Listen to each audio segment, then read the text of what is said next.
Nós vamos iniciar o nosso encontro hoje, nosso encontro visando falar um pouquinho sobre a nossa AP, que estará na plataforma. Aí eu vou pedir, de repente Fátima pode colocar isso no chat logo. A nossa AP, ela vai entrar na plataforma dia 28, segunda-feira, não é isso? Segunda-feira, às 18 horas. E o prazo acaba no dia 2 de abril, às 18 horas. Então, eu sei que vocês sabem, mas eu sempre perturbo, porque a gente entra no automático e acaba esquecendo. Fica achando, vai ser dia 28, meia-noite, e acaba dia 2, meia-noite. Não é assim. É dia 28, a partir das 6 horas, só um minuto, desculpa, gente.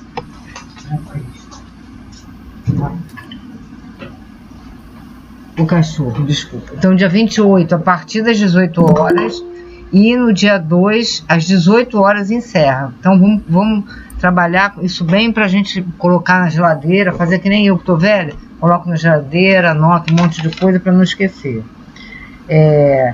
E aí, gente, ainda nessa vibe, dessa coisa da prova, na nossa AD, 102 alunos não fizeram AD, o que é uma pena, é um número bastante grande. A gente se esforça, assim, faz o encontro, manda o encontro gravado, e a gente fica, assim, triste, né? Porque a AD não é só pela pontuação, mas já a gente vai ver na AP que quem fez AD e fez, né, com consciência, trabalhou legal, já vai ter uma vantagem grande na elaboração da AP, porque grande parte dos conhecimentos que vocês obtiveram elaborando a AD, ela já vai ter como servir para dar o pontapé inicial na AP. Então a AD, ela também tem essa importância, né? Principalmente essa, gente, eu até falei, eu estou repetindo, porque aí eu também estou dando um tempinho para o povo entrar.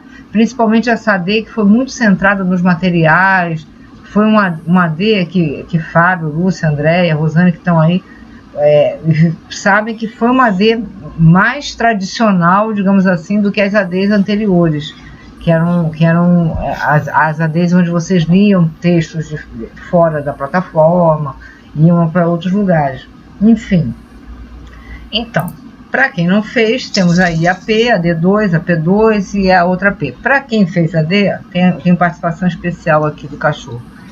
Para quem fez a D, então o primeiro ponto importante que eu queria dizer é o seguinte: fica com a sua AD do lado, né, principalmente no que se refere às aulas 1, 2 e 3, afinal, as aulas da AD mesmo, né, 1, 2 e 3, fica ali com ela do lado, porque ela vai servir, né, o próprio texto, você pode utilizar o próprio texto para dar o start numa questão da AP.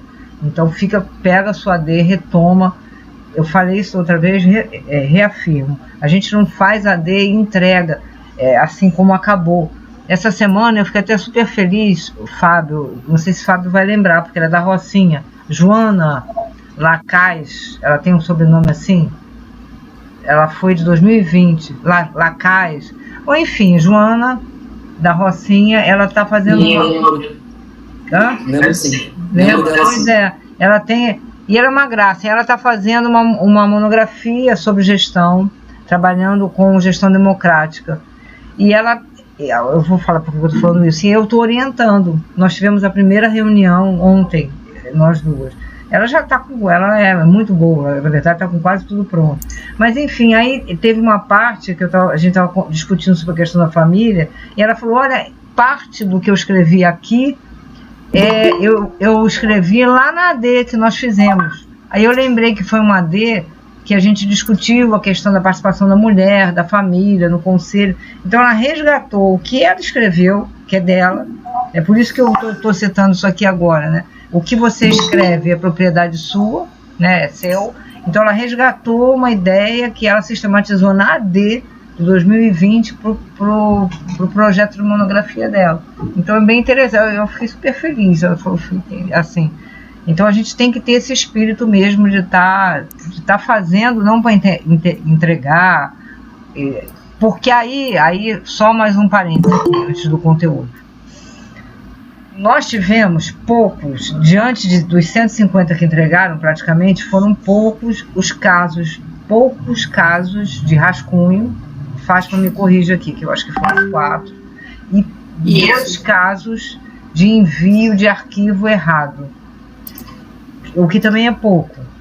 Mas eu peço para vocês, por favor, a gente sabe que isso é um erro comum, por conta de estar fazendo não é por maldade, não é nada disso, a gente acha, é porque está fazendo 1001 coisa na cabeça, mais de uma AD, então salva o arquivo com o nome errado, envia aquele arquivo e acaba se lascando, né, perdendo, porque quando a gente sabe, aí mais uma vez eu também quero reafirmar uma coisa, mandei o arquivo errado, percebi isso antes do prazo, porque depois do prazo, gente, acabou, mandou o arquivo errado depois do prazo, não, acabou, vai ficar com o arquivo, vai aproveitar, mas não vai ser avaliado porque passou o prazo que é dado para todo mundo. Democracia também é isso, todo mundo tem o mesmo prazo, e aí acabou. Antes do prazo, inclusive foi o que aconteceu, né? Antes do prazo aí é diferente, a gente comete um erro, mas eu ainda estou no prazo de consertar, digamos assim. E aí o que eu quero dizer para vocês, a Fátima que está aqui e o Marcos nesse momento ainda não está podendo ficar, ela faz um plantão na sala de tutoria para ir tirando as dúvidas, principalmente no último dia. Nesse caso, até às 18 horas, eu creio, mas se bem que é dia de semana, é mais complicado para você, né, Fátima? Não sei como é que você está prevendo o plantão. Tranquilo, tranquilo, dá para me organizar. Cai na segunda. Então, cai na segunda, dá para organizar. A gente organiza, eu também posso ficar na segunda um pouco. Aí tudo bem, porque vai até às 18 horas, mas normalmente a AD, que vai até meia-noite, a gente vai até colocar um horário que é o horário do plantão. O plantão vai até tal hora, até 10 horas, até... Então, assim, deixa eu explicar direitinho. No caso da AD que eu estou falando, vocês vão ter até meia-noite para enviar a AD. Mas o plantão que a gente dá para tirar as dúvidas, que nesse caso na AD foi a Fátima, a gente vai dizer até que hora a gente vai estar de plantão ali. Por que eu digo isso? Porque, gente, é muito importante, se percebeu que alguma coisa não deu certo, tipo, mandei o arquivo de geografia, e agora? Vai na sala de tutoria. Vai lá na sala de tutoria, antes do prazo, e vai encontrar, se não for respondido na hora, porque a pessoa saiu, porque está no banheiro, vai ser respondido muito ainda no prazo.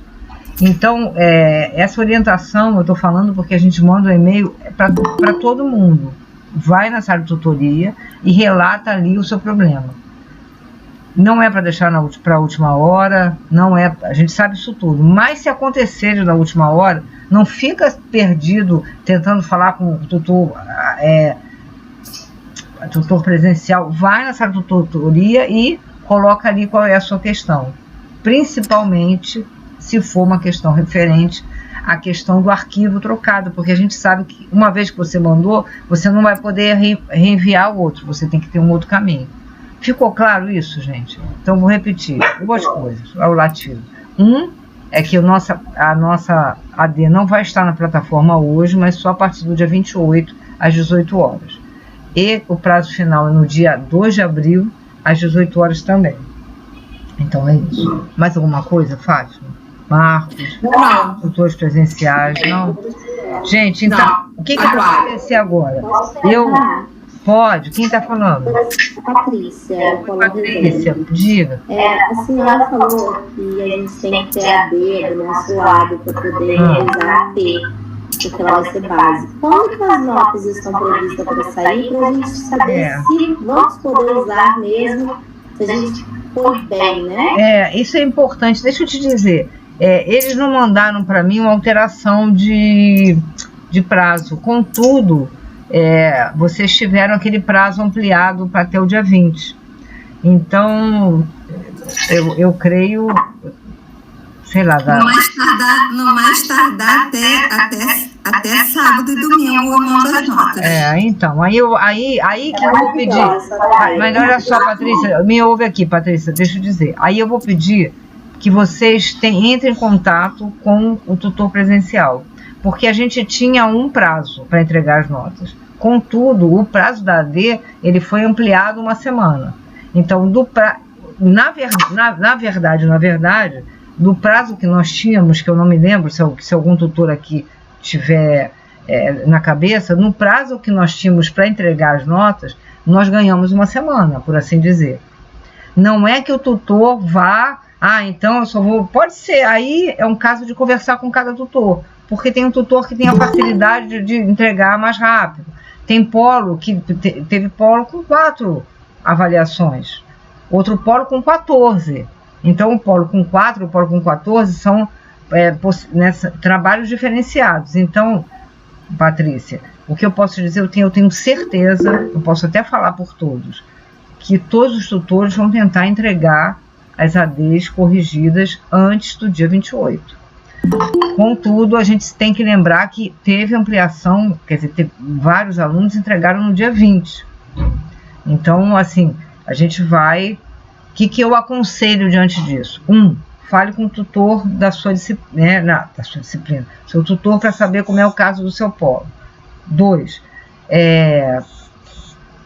pegue a sua AD de qualquer maneira.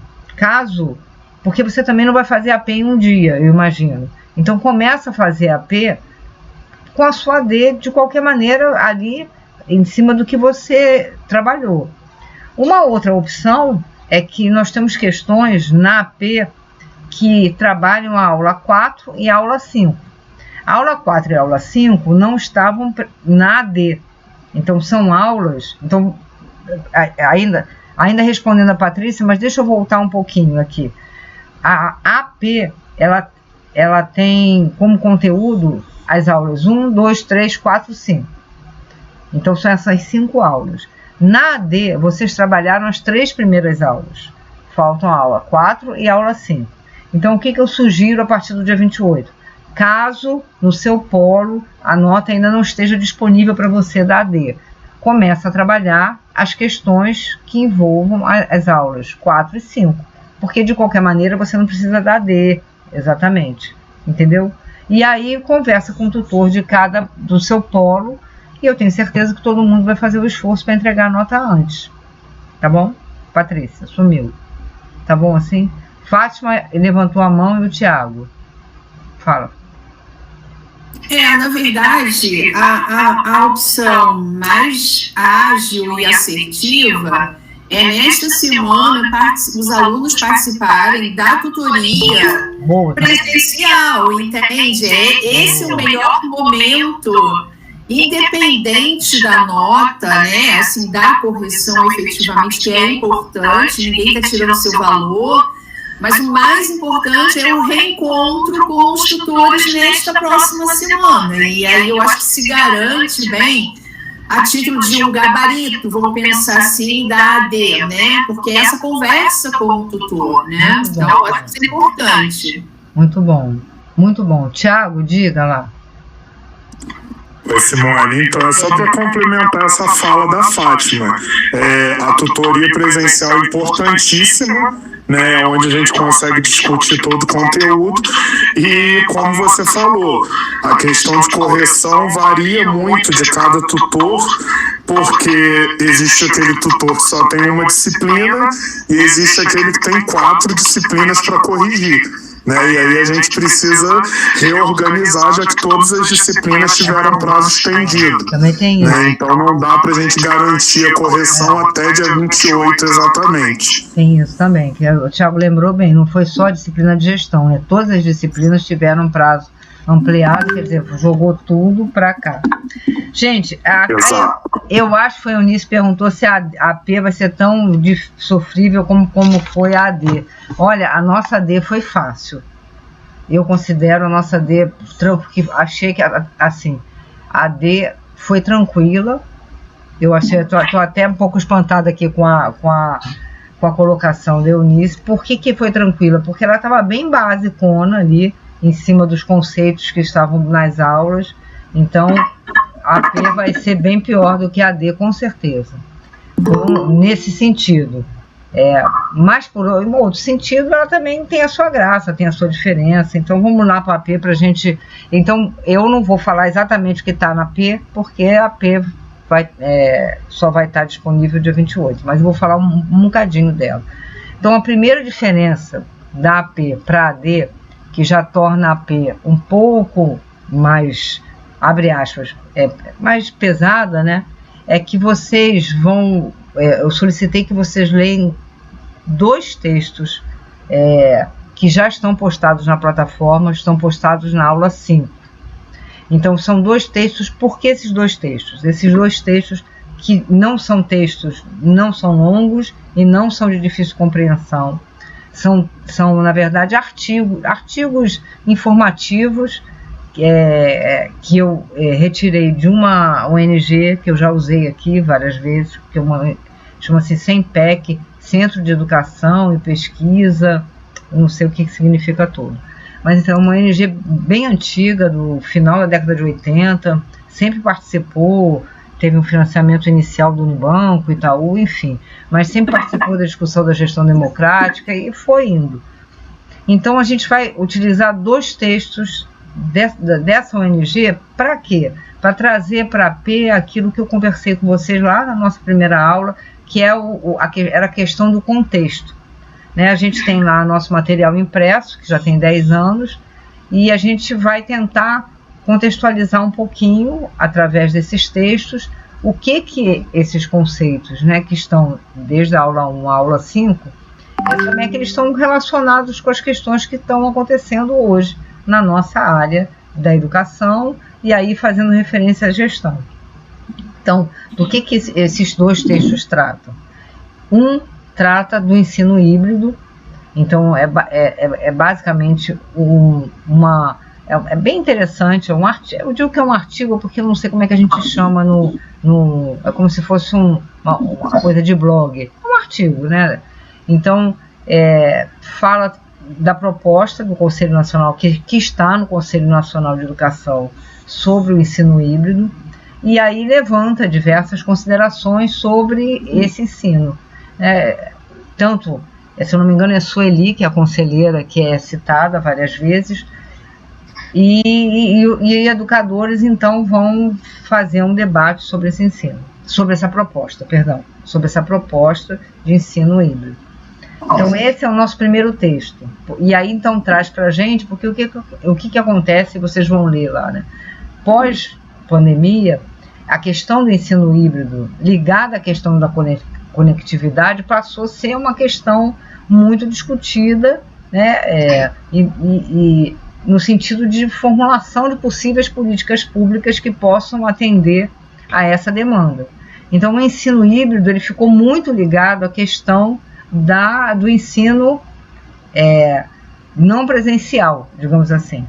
Então, assim, uma questão que é bem colocada no texto, assim, o ensino híbrido não é EAD, não se confunde com a EAD, mas, na verdade, ele acaba, como ele não tá bem clara ainda a sua caracterização, ele passou a ser muito visto como um ensino que não é presencial. Então, não sei se estou sendo claro no que eu estou querendo dizer. Então, esse artigo ele vai discutir essa proposta do Conselho Nacional de Educação e vai trazer a colaboração de diversos educadores, né, fazendo uma análise crítica da proposta. Só para quem se interessar sobre o assunto, esse artigo ele tem vários hiperlinks. Um hiperlink é para o próprio documento de referência do Conselho Nacional. Esse documento tem só 16 laudas e é muito interessante, documento do próprio Conselho. Então eu não fiz uma outra bibliografia porque está com um hiperlink.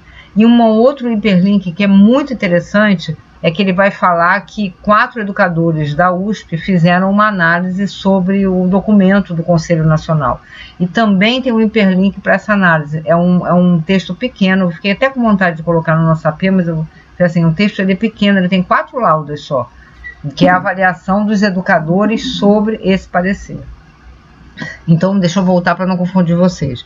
Na verdade, o que a gente tem como texto para leitura? É o texto sobre o ensino híbrido, que é a discussão do relatório apresentado no Conselho Nacional de Educação. Então, esse é o primeiro texto.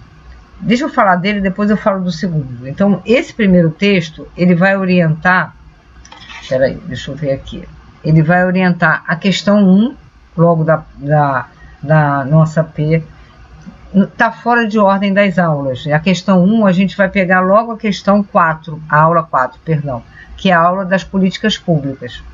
Então, na aula 4, eu peço para vocês lerem esse texto, né? Mas antes de ler, aí presta bastante atenção, eu peço para vocês fazerem uma breve pesquisa na internet sobre o que é o Conselho Nacional de Educação, qual é o papel que ele tem com relação às políticas públicas, se situar, não sair lendo o texto sem antes se situar sobre que órgão é esse que a gente está falando, que é o Conselho Nacional de Educação. Como é que ele dialoga com o Ministério da Educação, como é que ele apoia ou sugere políticas públicas. Então, a primeira tarefa, digamos assim, é fazer uma síntese, pequeno, 2 parágrafos no máximo, sobre o que é o Conselho Nacional de Educação. Aí eu queria pegar então esse é o nosso primeiro ponto, né? Eu escrevo no finalzinho assim, não esqueça de indicar as fontes utilizadas. Então, o que eu peço para vocês? Vamos começar, foi até uma observação que o Marcos fez, eu até já revi aqui na AP. Vamos começar a utilizar a avaliação como um exercício acadêmico também. Então, por que eu estou falando isso? Quando eu peço para vocês fazerem uma breve pesquisa sobre o Conselho Nacional de Educação na internet, vocês vão encontrar de tudo, desde o site da Maria Joana até a não sei o quê. Então, a primeira coisa que a gente vai tentar é buscar definições ou análises sobre o Conselho Nacional de Educação de sites de universidade, de sites que estão ligados a autores ligados a CAPES, enfim. Não ir cair na Wikipédia e copiar aquele texto e colocar na prova. Não estou nem falando que o texto da Wikipédia está errado, não. Só acho que nessa busca, que pode durar até só 30 minutos, se você souber procurar, você já vai eliminando fontes que não são as fontes mais confiáveis para você que está na universidade fazendo uma avaliação. Então, esse é o primeiro ponto. O segundo ponto, uma vez que você tem assim, né, como é que eu faço isso, Simone? Então, primeiro ponto, ver instituições ou projetos ligados à universidade. Segundo, como no caso da própria prova que a gente vai estar utilizando, ONGs que trabalham com educação, aí quem são? Aí dá um pouquinho mais de trabalho, mas você tem o SEMPEC, você tem a Todos pela Educação, você tem ONGs que estão aí, que são, né, que apresentam um conteúdo bom. Você pode colocar, eu sempre coloco, quando eu vou procurar alguma coisa, eu sempre coloco assim, por exemplo, Conselho Nacional de Educação, Cielo. Por quê? Cai numa plataforma de artigos científicos. Então, quando eu coloco Cielo lá, o próprio Google faz para mim uma limpeza de artigos ou de ideias que não são consideradas acadêmicas.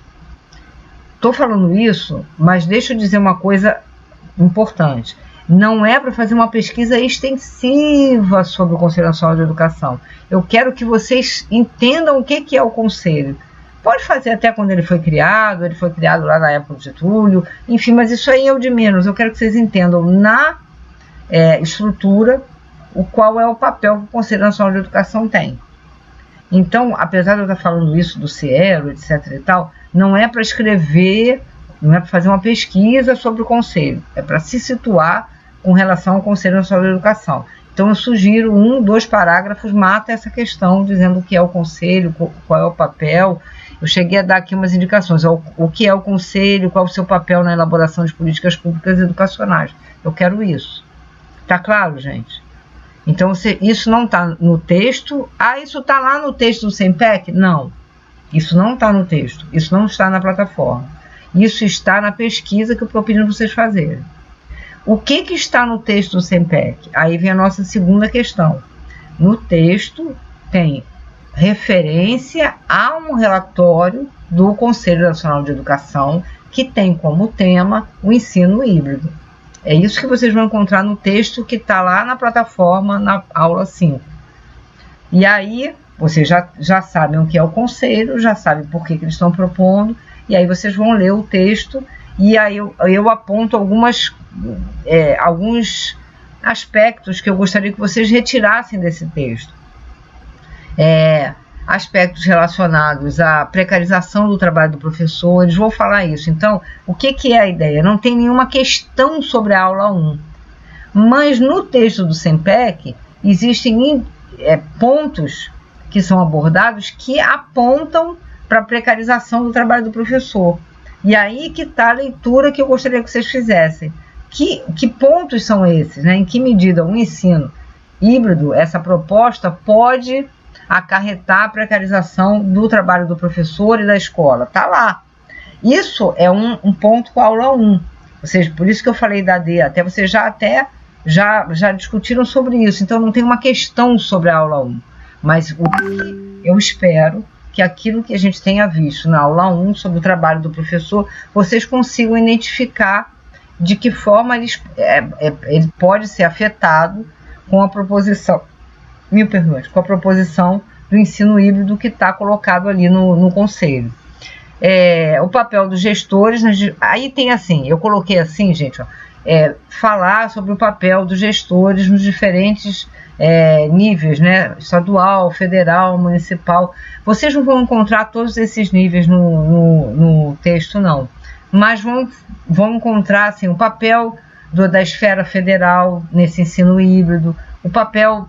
Tem momentos onde fica claro como cada nível de ensino, digamos assim, cada esfera está me faltando a palavra, cada instância, né, educacional nesse sistema federativo, ele vai tá colaborando para esse ensino híbrido. Então essa é a primeira questão, é o Conselho Nacional de Educação e essa questão das esferas, né, que aí também está ligada à questão da própria política pública. Então essa questão é a questão 1. Tá animada, por isso que eu falei, a P1 está animada. A questão 2, continua. A questão 2, posso continuar, gente? Posso? Posso, Marcos? Já que você perguntou se a gente pode perguntar, né?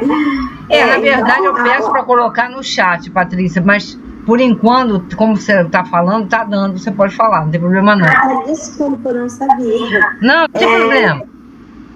Você falou então que é aula 4, aula 1, que é essa questão 1 só, falar desses dois TDFs? Olha só, na verdade, assim, eu entendo o que você falou, confunde. A questão 1, ela está tratando, na verdade, sobre políticas públicas, a questão 1. Só que a política pública, ela envolve uma série de situações. Por exemplo, nesse caso, em especial, do ensino híbrido, como você vai ler lá no texto, ele envolve uma série de situações, como, por exemplo, a precarização do trabalho do professor, como, por exemplo, o papel social da escola. Então, apesar de eu falar lá que eu estou tratando da aula 4, que é políticas públicas, você também, nessa primeira questão, você vai voltar tanto para a aula 1 como para a aula 2, porque, na verdade, para você, na hora que você estiver lendo esse texto, você fazer uma compreensão melhor dele, é importante que você conheça o que a gente discutiu sobre precarização do trabalho do professor e conheça o que a gente discutiu sobre o papel social da escola. Porque, na verdade, esses dois conceitos estão ali no texto. Entendeu o que eu estou querendo dizer? Apesar de, no âmbito geral, ser um texto que trata sobre uma possível política pública que trata do ensino híbrido. Entendeu? Pode falar. Entendeu? Então, na verdade, assim, você tem, sobre a aula 4, mas você também vai estar dialogando com conhecimentos da aula 1 e da aula 2. Também. Mas assim, não é específico, não tem uma pergunta específica sobre a aula 1 e 2. Por isso que eu disse, isso foi feito na AD. Na AP, não. A AP, você vai trazer esse conhecimento para a AD. Exatamente. Na AP, você vai trazer esse conhecimento para a AD. Então, se ele fala lá precarização do trabalho do professor, você pode, na sua resposta, trazer uma discussão que você fez na AD sobre o que isso significa. em termos da educação, por exemplo. Entendeu? Melhora um pouco? Então, te respondendo assim, não se prende muito à aula, vai trabalhando com os conceitos, entendeu? Ficou claro, Patrícia? Sim, obrigada. Aula 2. A aula 2 já vai tratar do outro texto. Aula 2. A questão 2, ela vai tratar de um outro texto, é um texto bem legal, menor do que o primeiro texto, bem bacaninha a ideia. A ideia é bem legal. É que eles trabalham, ainda é do SEMPEC, eles têm um projeto de alfabetização, de leitura, mas não é sobre isso o barato da coisa, não. E eles trabalham com 5 secretarias municipais de educação, um projeto de acolhimento em cascata. Isso por retorno da aula presencial. Então, no retorno para a aula presencial, como é que se pode fazer um acolhimento em cascata? Ou seja, a Secretaria de Educação pode estar acolhendo o diretor, o diretor está acolhendo o coordenador pedagógico acolhendo o professor, o aluno, a família. Então, como é que se desenvolve nesse desafio do retorno às aulas um projeto, né, uma ideia, onde esse acolhimento se dá nos diversos, nas diversas, aluno, gestor, secretaria, como é que as pessoas vão se acolhendo nesse momento de retorno às aulas. Então, esse texto trata desse projeto. E aí, a gente fala um pouquinho sobre a questão, né, as questões que foram apontadas como questões mais complexas desse retorno, que já foram até apontadas anteriormente, né, o impacto emocional dos alunos, a necessidade de uma avaliação diagnóstica, a tecnologia, né, que foi aliada. E a gente pede, o que eu quero que vocês façam? Que, uma vez lido esse texto sobre acolhimento, né, em cascata, que vocês pensem de que forma a gestão por competência, né, pensada do jeito que a gente pensou para a AD, que envolve aspectos socioemocionais, né, e cognitivos, pode ajudar na reflexão que eles estão apontando nesse acolhimento em cascata. Então, na verdade, só um minutinho, deixa eu fechar aqui a porta do computador. Então, na verdade, a questão 2, ela é bem ligada à aula 2, que fala da gestão de competências e bem ligada à nossa ideia da questão, nossa, que não é nossa não, é nossa ideia posta na AD, da gestão da competência socioemocional e da competência cognitiva. Então, a ideia é vocês falarem um pouquinho sobre esse texto, e mais articulando com o que vocês aprenderam sobre a gestão por competência. Então, a questão 2 é essa. O texto do SEMPEC é tranquilo, a experiência é gostosa de conhecer, porque é uma coisa afetuosa, digamos assim, né? Ao mesmo tempo que é profissional, ela é emocional. Então, eu acho que ela traz essa discussão para a gente, quer dizer, não falta profissionalismo nesse acolhimento em cascata, mas nem por isso é um trabalho que está isento de emoção, de questões que envolvem as pessoas, né? Uma vez que estão voltando pessoas, não é nenhum robô que está voltando para a sala de aula, são pessoas que com as suas dificuldades, limites, medos, isso a gente já até acho que conversou um pouquinho na AD. Então, para a gente não ficar repetindo que tem um problema, eu resolvi colocar um texto onde se apontou um caminho, que é esse caminho do socioafetivo, né, do socioemocional, que é esse acolhimento em cascata. Então, eu peço para vocês fazerem uma relação com a aula 2, tá claro, gente? Eu acho que é tranquilo essa. Agora vem a terceira questão. Silêncio. Eu não estou lendo o chat. Depois que eu acabar a terceira, eu vou abrir para o chat. Então, eu peço, descreva as principais medidas adotadas na proposição do acolhimento em cascata. Então, é a síntese do texto, né? O que é isso, esse acolhimento em cascata, como é que eles estão propondo, como é que acontece, e em que medida a gestão por competências que considere as competências cognitivas e socioemocionais pode cumprir com a efetivação daquela proposta. Então, aí vocês vão trazer, porque a ideia é um pouco essa, eles não estão pensando nisso, é a gente que está pensando. Vocês vão trazer o conhecimento sobre gestão de competências para esse projeto. De que forma, né, as questões que envolvem gestão de competência poderiam ajudar na efetivação desse projeto, de que forma o gestor tem que estar atento às questões que foram apontadas na gestão de competências para a efetivação desse projeto. Aí a gente vem para a questão 3. Posso ir, gente? Que horas são? Não, já são 8h03. A questão 3, ela vai tratar basicamente da gestão democrática. E aí a gente vai voltar na questão 3, a gente vai voltar para aquele primeiro texto do ensino híbrido, mas aguenta isso, eu vou falar isso antes. O que acontece? O nosso material impresso, ele traz uma série de, né, ele vai traçando um histórico e trazendo uma série de normativas que foram consolidando a nível legal a gestão democrática como a gestão que deve ser implantada no sistema público. Abrindo parênteses, na elaboração da LDB, citado lá, são quase uma década ou mais, né, de discussão, você teve um confronto muito grande entre o setor privado e o setor público. E foi um grande confronto. Por isso que a LDB demorou tanto a ser fechada, né? Nesse confronto, inclusive a questão da gestão democrática era uma questão importante. Então o setor privado, ele não acolhia a gestão democrática, por exemplo, porque a gestão democrática é sobre o meu negócio, não é? O setor privado não vai querer. Por outro lado, o setor privado já apontava a importância da gestão democrática no financiamento para a educação. E aí era interessante o embate, porque se por um lado você quer o dinheiro, digamos assim, não, o dinheiro pode vir, é democrático que venha o dinheiro para mim, mas não é democrático que eu aponte no meu estabelecimento uma gestão democrática.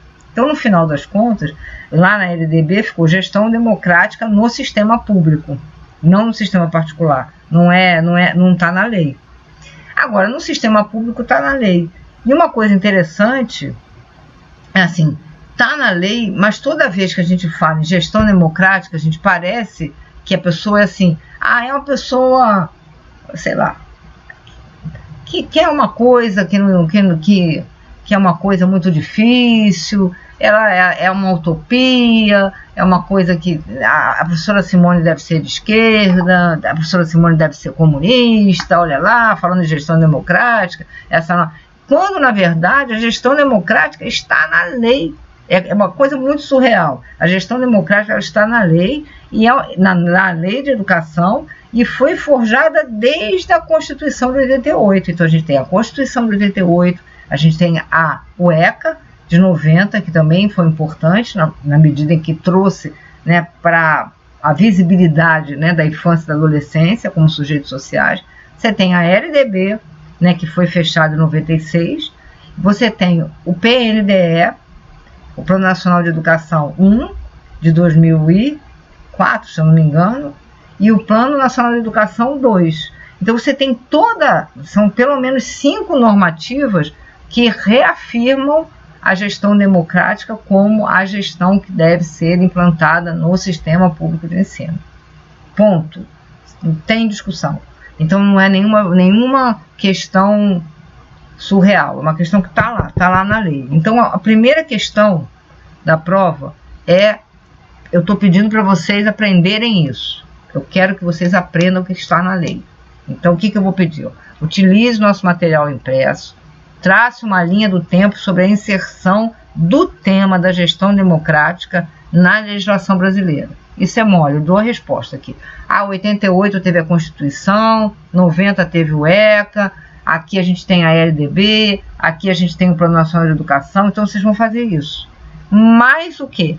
Procure destacar a contribuição para a proposição da gestão democrática de cada uma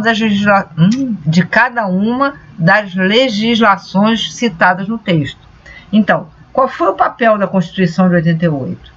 Onde que a Constituição de 88 contribuiu para implantação da gestão democrática?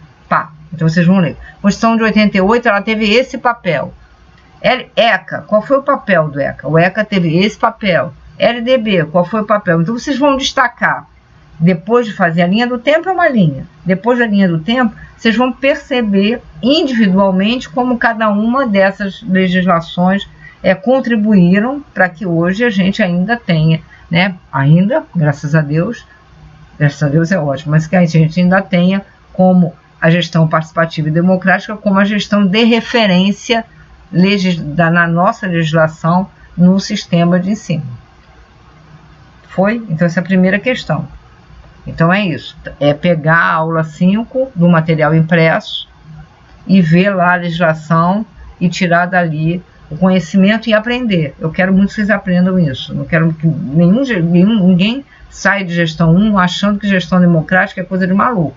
A gestão democrática é a referência de gestão que está na nossa legislação, constituída a partir da redemocratização da nossa sociedade na Constituição de 1988. Isso vocês têm que saber. É só lei? Não é só lei, não, porque muitas vezes as coisas não pegam na prática. Infelizmente, a gente tem uma série de furos na prática com relação à gestão democrática, mas muitas vezes até o próprio gestor ou o coordenador pedagógico, o próprio professor, ele não sabe que é o direito dele existir numa instituição onde a gestão democrática seja implantada, por exemplo.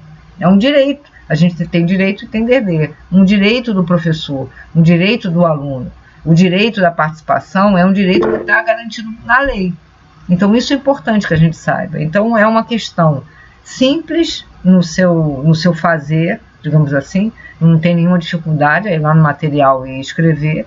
No entanto, ela é importante no significado, na formação de vocês, eu creio. Então, essa é a primeira. A segunda, porque cada questão tem a 1 e a 2, eu sou enjoado. Aí o que eu peço na 2? Aí eu peço as características da gestão democrática, que é tranquilo também, está lá, qual a questão da autonomia, da participação, né, como é que a gestão democrática se define, é uma definição para ela, e o papel que ela pode desempenhar no trabalho escolar na pós-pandemia. Mas aí eu peço para vocês fazerem uma referência especial com relação ao ensino híbrido. Uma referência especial.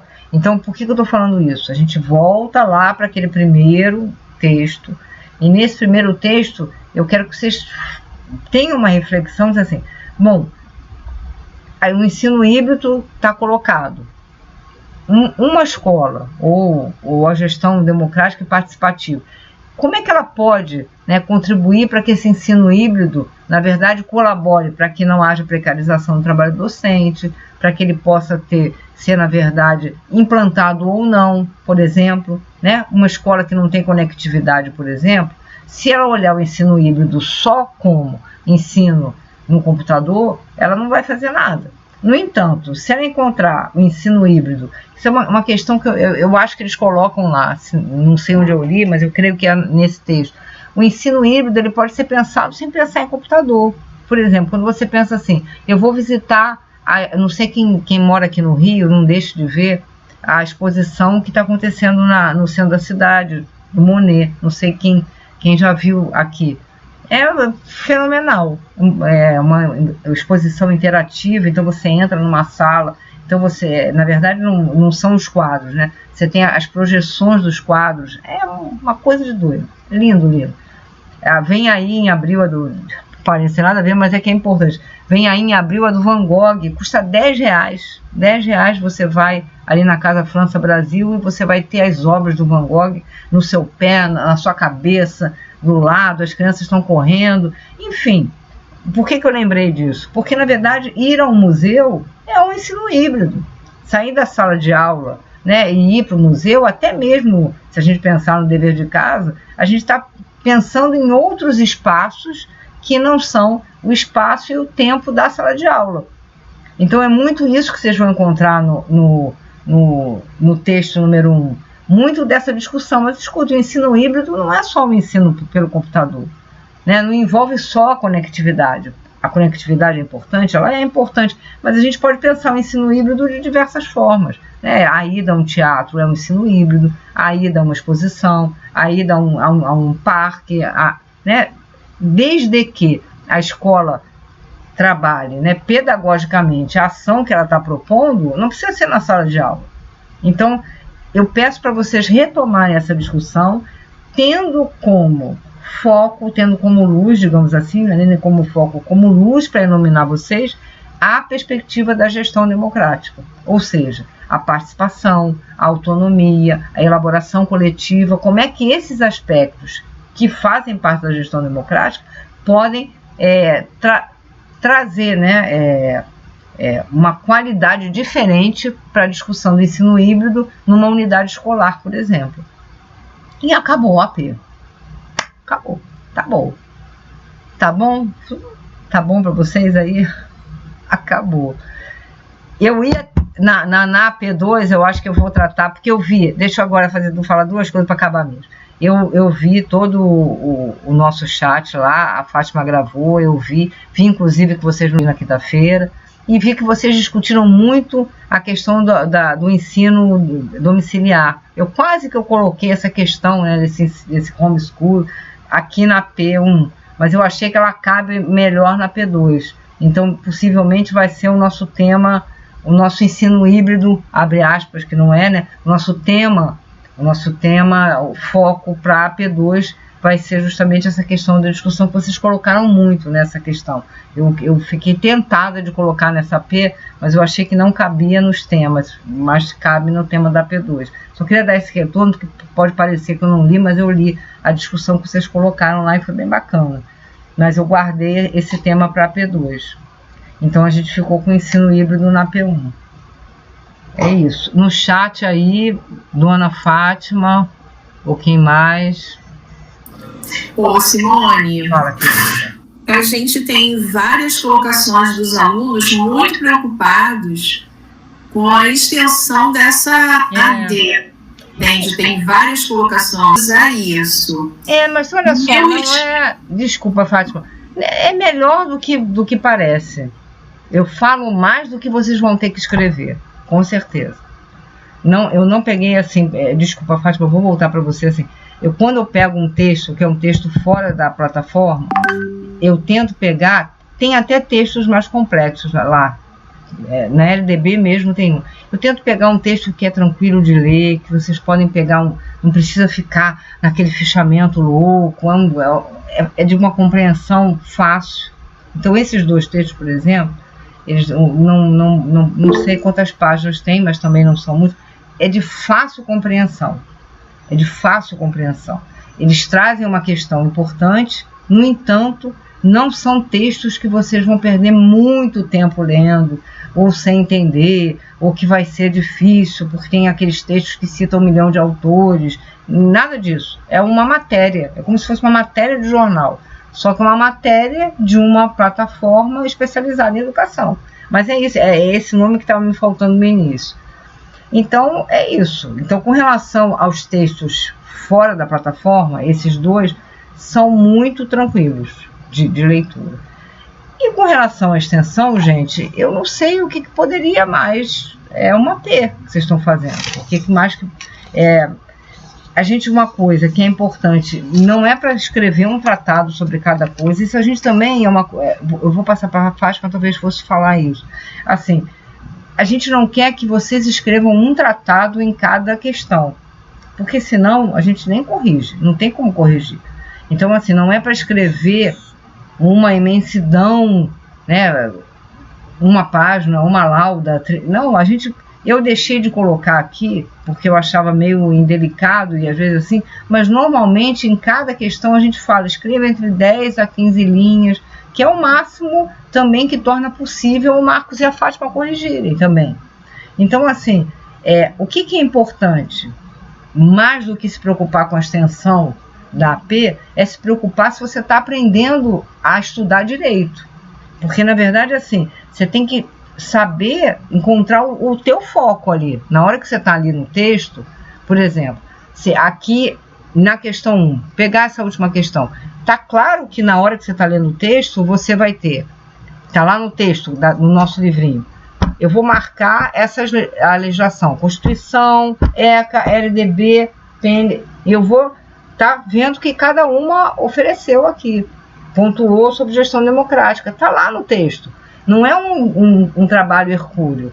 Agora, você não pode, você tem que saber focar naquilo que está sendo pedido para você. Não sei se eu estou sendo claro. Então, assim, eu, por exemplo, se vocês pararem para pensar, quem fez a AD, principalmente, por isso que eu comecei a falar isso, quem fez a AD não precisa sequer voltar aos textos 1 e 2 do material, as aulas 1 e 2, para fazer a AP. Não precisa. Pode esquecer a aula 1 e 2. Basta, quem fez a AD, basta ter visto, eu esqueci qual é a questão, que eu pergunto sobre a questão da precarização do trabalho do professor, sobre a questão do trabalho, e vai lá na sua AD. Então, na verdade, vocês estão fazendo uma AP que envolve a aula 3, que é a gestão de competência, envolve a aula 4, que é a questão de políticas públicas, e envolve a aula 5. A aula 1 e 2 vocês não precisam nem ler. Então, assim, por isso que eu digo, quando eu disse assim, não foi no sentido de ser grosseiro, assim, é saber se vocês estão sabendo no que focar. Porque fica claro que em nenhum momento eu toquei nessas 2 aulas, por exemplo. Então, se a pessoa, por exemplo, não se percebe isso, vai pegar o texto e vai começar. Vai ler a aula 1, aí vai ler a aula 2, vai ler o material complementar, e não tem uma questão, aí vai olhar e falar, poxa, mas a Simone não me perguntou nada disso? Eu já perguntei na AD. Eu espero que você já saiba. Eu já espero que você saiba o que está na aula 1, 2 e 3. Porque isso já foi perguntado na AD, eu não vou perguntar de novo. Porque senão eu não preciso fazer AP. Tá claro? Então eu tô falando desse jeito, gente, que não é para ser grosseira com vocês. É para vocês já se acalmarem. Nem parece que é para se acalmar, mas é para se acalmar e ser mais assertivo. É que eu falo muito, e eu acho que esse meu jeito de falar muito, e tentar explicar tudo, eu acho que acaba tornando a coisa, às vezes, um pouco maior do que ela é, na verdade. Então, eu sugiro, seja assertivo, não faça um texto querendo jogar a conversa fora, faça um texto enxuto, vá direto naquilo que está pedido, vai ali no texto e escreve sobre aquela questão de uma forma clara, de uma forma coesa. Se você procurou o material fora, como no caso do Conselho Nacional de Educação, não deixe de citar a sua fonte e pronto. Essa assertividade vai mostrar para vocês que essa prova é muito menor do que vocês imaginam que ela é. No entanto, quem disse assim, olha, eu não tenho só essa matéria para fazer. Eu falei, é verdade, não tem mesmo, mas você tem essa matéria para fazer. Essa matéria é assim. Você tem outras matérias para fazer também. É verdade. Essa é assim. Você vai fazer uma matéria onde eu não vou ficar fazendo um questionário para vocês responderem. Você vai fazer uma matéria onde eu vou procurar gastar o meu tempo para oferecer para você uma discussão que seja uma discussão minimamente contextualizada e atual. Essa matéria é assim. É uma opção estar nela ou não. Mas essa matéria é uma matéria que é trabalhada. Eu falei isso na nossa primeira aula. Mas, mais uma vez, reforçando. Com assertividade, dá certo. Fala. Simone, e quem vai participar de uma equipe gestora tem que ter esse conhecimento. Tem que ter. Esse material que você coloca sempre para a gente é um material que é super útil de conhecimento para nós que estamos na escola e ver ideias e realmente aplicar, adaptar ao que a gente está vivenciando, e tem dado assim muitos bons frutos. Não tem como a gente não usar. Não, e tem uma coisa, eu estou interrompendo, todo mundo atacado, e tem uma coisa, por exemplo, a discussão do ensino híbrido, gente, não vai acabar esse ano, não. Quando vocês estiverem lá na sala de aula, lá na escola, é que esse pau vai estar comendo ainda. Ela não resolve esse ano. Aí você chega lá e como gestor, não sabe nem o que é, nem como atuar, nem como pode ser, nem qual é o seu papel, né, de poder estar, de alguma forma, trabalhando democraticamente a questão do ensino híbrido, enfim. Mas eu cortei a Fátima na maior falta de educação. Acaba, Fátima. Porque a Fátima, ela... Não, você já falou. Agora você tem a Cláudia, tem a Lúcia, estão com a mão levantada. Gente... Posso falar? Pode falar. Eu queria fazer... já que a matéria, eu achei a matéria muito interessante, porém ela é bem complexa, como eu já coloquei no chat. A minha sugestão é a seguinte, já que vai ser bem cobrado em todas as APs, ADs, a gente fazer uma videotutoria semanalmente para discutir, então, as leituras que nós estamos fazendo, porque essa troca faz toda a diferença. Eu sei, mas deixa eu falar, querida, mas para isso, esse é o papel do tutor presencial. Pois mas a gente só tem chat não desenvolve. Chat é uma coisa que, na verdade, eu acho que já deveria ter sido abolido da plataforma, porque é uma coisa que não realmente, né, eu acho que não é nada produtivo. Primeiro que você tem que digitar para o professor responder, eu acho assim, sinceramente, nessa era digital completamente inovadora, o chat é uma coisa ultrapassada. Então não funciona. Eu não sei quando que o CEDESD vai se dar conta disso. Então, assim, se matérias como essas, que são tão importantes para a nossa vida, que vai acompanhar a gente ao longo da nossa profissão, por que não tratar com um carinho mais especial? Por que não fazer uma tutoria semanal para que a gente possa fazer essas trocas? Eu acho que isso aí ia melhorar muito a qualidade da nossa AD, da nossa P e a nossa insegurança em relação a essa matéria. Deixa eu te falar, Cláudia, eu assim, vou te sugerir que eu nem vou te perguntar qual é o seu polo, mas eu sugiro que na próxima reunião do seu polo, que é a tutoria, porque você tem toda semana, você coloque essa discussão lá. Gente, eu estou propondo que a gente, na disciplina de gestão, faça um encontro por videoconferência. A gente troca, porque eu acho que assim, o encontro, o que acontece aqui, entre outras coisas? Eu fico preocupada de abrir o microfone, porque agora nós estamos com 48. Então eu fico o tempo todo com medo, porque se todo mundo quiser falar, não vai dar para falar. Quando vocês estão num grupo menor, além de todo mundo poder falar, tirar a sua dúvida, poder ouvir o tutor, eu considero melhor. Mas o que eu posso falar para você?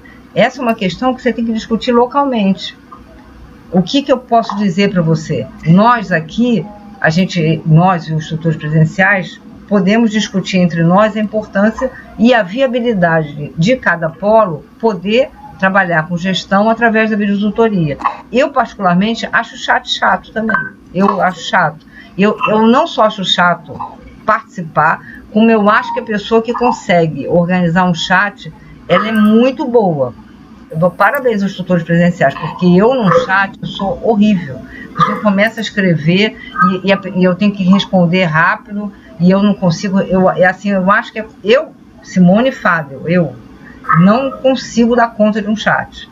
Se eu tivesse que fazer um chat, imagina do jeito que eu falo, eu ia ficar desesperada. Não sei como é que se consegue. Agora, de repente, Cláudia, é o tal negócio da autonomia de cada um e da participação. De repente, os seus colegas podem dizer para você, não, Cláudia, a gente prefere muito mais o chat do nosso polo do que a videotutoria. Por isso que eu estou dizendo, eu acho que lá, não tenho certeza, lá no encontro que você tiver no seu polo, levanta essa discussão e vocês vão chegar a um acordo com certeza. Ninguém aqui, se não puder ser dessa forma, mais encontro com vocês, eu realmente não consigo. Essa semana, só para vocês terem ideia, eu já tive um encontro na segunda-feira com o orientando de Petrópolis, na terça-feira com o orientando de Petrópolis e ontem com o orientando da Rocinha. Então, os outros dias eu também faço videoconferência por orientação. Toda semana, claro que não, mas também faço. Mas enfim, não vou ficar alongando para a gente não ficar com sono. Essa é uma questão importante levada no encontro que vocês têm toda semana. O que mais, Fátima? Eu e a Fátima. A história da educação... Não, eu acho que está nessa questão mesmo, entendeu? A questão da organização, das reuniões, né? Tá tudo nessa questão. Ninguém está falando mais sobre alguma questão específica. Agora, eu acho que o Carlos levantou a mão, eu não sei se ele ainda está com a mão levantada aí para ti, dar uma olhadinha, por favor, porque eu não estou vendo, mas eu vi que ele levantou a mão aí.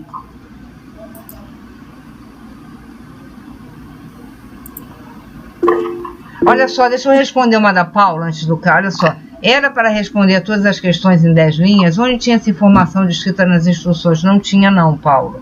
Não sei se a Paula ainda está aí. Eu falei, vamos ver. Eu falei que antigamente a gente colocava uma orientação para se responder no máximo entre 10 a 15 linhas. Eu retirei essa instrução, porque eu acho que assim, aí a pessoa faz em 8, mas respondeu muito bem, não cabe, não dá para responder em 3, mas pode responder em 9, pode responder em 11, enfim. Então eu acabei deixando um pouco por conta do bom senso. Então, se a Paula está aí, não tem essa instrução.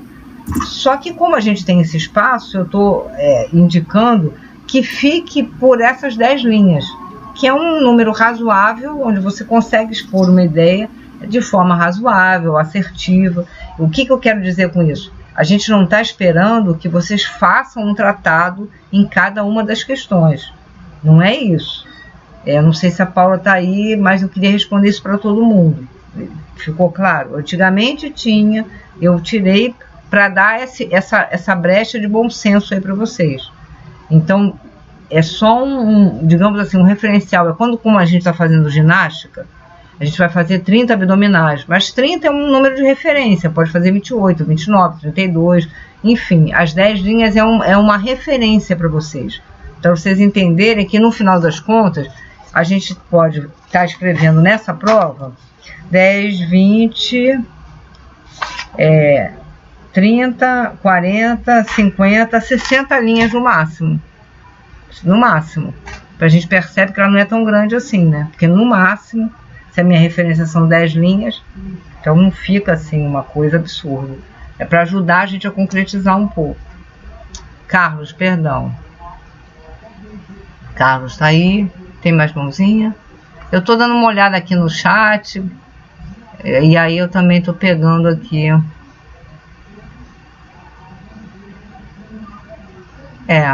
O Chagall, eu perdi a do Chagall no Banco do Brasil, a exposição. Acho que ainda tá lá, né? Também é legal. Que mais? Gente, vou dizer um negócio. Hoje estamos no dia 24. Então, vamos calmar, pensar assim. Os 2 textos da AP já estão na plataforma. Quem tiver tempo, puder, estiver fazendo menos disciplina, ou achar legal por curiosidade, primeira coisa, dá uma olhadinha, tá na aula 5. Lá na aula 5, no finalzinho, tá assim, textos de referência para AP1 2022-1. Então tem um link para esses 2 textos. Dá uma olhadinha no texto, mesmo antes de ver a prova, já vai vendo, marcando o que é interessante, vocês já estão me ouvindo, quer dizer, já sabem mais ou menos para onde é que vão as coisas. Então conheçam esses textos até o dia 28. Quando vocês receberem essa prova no dia 28, esses 2 textos podem estar lidos. Acreditem em mim, são 2 textos muito tranquilos de ler. Não são complicados em hipótese alguma. Então, quando vocês receberem a prova, vocês já podem ter isso já feito. Lá, lido, marcado. Mas eu não vou conseguir ler os 2, ler um. Gente, é o tal do copo meio cheio, meio vazio. Não vai conseguir ver qual é o menor e ler o menor até o dia 28. Aí fica um texto só. Quem já fez AD já vai trazendo, já vai dando uma olhadinha a partir do que a gente conversou. Poxa, aqui, já vou retomar as questões que envolvem a gestão por competência, que eu já fiz. Então eu vou dar uma retomada. Eu não fiz AD, então eu posso ir lá na aula 3, ver o que é essa gestão por competência, porque eu não fiz AD, também não entrei na plataforma, não sei, não tive tempo, fiquei cansada, Então já começa a se movimentar. Hoje é dia 24, a gente está 4 dias antes da prova, tá colocada na plataforma. Aproveita esses 4 dias do jeito que der, se organiza nesses 4 dias. Né? Tira um tempinho, não está fazendo só essa, quando eu digo assim, não está fazendo só essa, mas está fazendo essa, tira um tempinho nesses 4 dias para se voltar para alguma coisa que a gente falou aqui. Está aqui hoje, gente, eu já garanto para vocês, assim, quem está aqui hoje já está aí com, sei lá, no mínimo 35%, se prestou atenção, se 35% das questões já, quer dizer, na verdade, todas as questões foram pensadas com vocês, mas vocês têm 35% das respostas aqui, no mínimo, que eu já falei aqui para vocês, do que deve ser pontuado, do que deve ser escrito. Então, também, isso também é uma questão assim que me deixa um pouco tranquila, apesar da reclamação de vocês, assim, o nosso encontro antes da prova, eu sei que ele ajuda. Quando a gente pega a prova e já vai. Então, por conta disso, ele é gravado, por conta disso, ele é mandado por e-mail para quem não pôde estar aqui, para quem pôde estar aqui, poder rever. Então, a gente toma uma série de atitudes para além da sala de tutoria, que continua valendo, para além da tutoria semanal, que continua valendo, a gente também vai ajudando vocês, não digo ajudando, mas trazendo, né, espaços e ampliando esse espaço-tempo para vocês fazerem da melhor forma possível. E é isso, é para isso que existe essa live. Não pode ser no sábado, vamos fazer na quinta. Mas não deixar de ter o compromisso que eu assumi com o curso. Eu não digo nem que eu assumi com essa turma, mas que eu assumi com o curso, de fazer a live sempre antes da prova. É isso.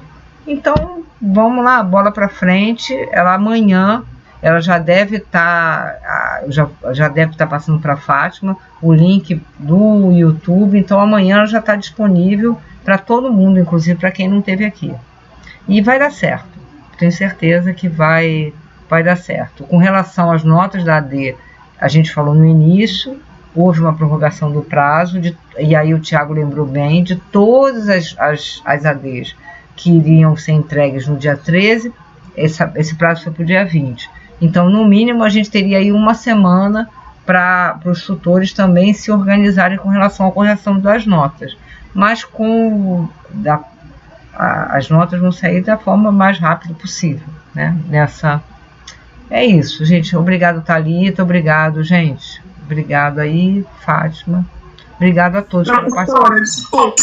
Eu sei que a senhora falou que as ADs ainda não tem prazo de sair, mas como a senhora falou que na prova a gente pode utilizar o pensamento que nós tivemos, né, em algumas questões das ADs, seria interessante a nota sair antes da P, porque a gente teria como saber se a nossa linha de pensamento estava certo, né? Se estávamos no caminho certo. Deixa eu te falar, Ingrid, eu não vou te responder muito, não, porque a gente falou um bocadinho disso logo no início. Então, assim, logo no início a gente falou da importância, primeiro, que os tutores vão se esforçar para sair antes da P. Segundo, da importância dessa semana vocês irem na tutoria presencial, porque nesse contato vocês também já vão poder, né, ter um pouco da ideia daquilo que foi colocado para a AD. Agora, a gente é o tal negócio. Se ganhou uma semana para elaboração, no entanto, a nota o prazo, a data da AP não mudou. Então, o tutor que tem 4 ou 5 disciplinas que estariam sendo entregues dia 13, eles vão ter que corrigir 4 disciplinas que foram entregues dia 20. Então, não tem como a gente exigir também Então, moral da história, vá na tutoria e tire a sua dúvida essa semana com o tutor, com a sua AD na mão. Eu escrevi isso aqui, eu acho que tem relação com a AP. Você acha que tá bom? Aproveita esse espaço. Mas, entendeu, Ingrid? É porque a gente falou isso muito no início. O que mais que tá faltando, gente? Não acho que nada. Então, é isso. Gente, não esqueçam do prazo, não esqueçam das referências, não copie direto, copie e cola. Lê o que está lá no livro, lê o que está no texto e escreva com as suas próprias palavras. Lembra sempre, são 10 linhas. Não é tanta coisa assim que a gente possa não estar elaborando da nossa própria reflexão, da nossa cognição, enfim. Tá bom? E eu tenho certeza que vai dar tudo certo. Bora pra frente. Obrigado aí. Agora vamos acabar mesmo. 7:50. Beijo. Fui. Tchau, Fátima, Lúcia. Obrigado, gente, aí pela presença, hein? Valeu. Beijo. Vou desligar. Sair. E eu tenho que parar de gravar. Peraí.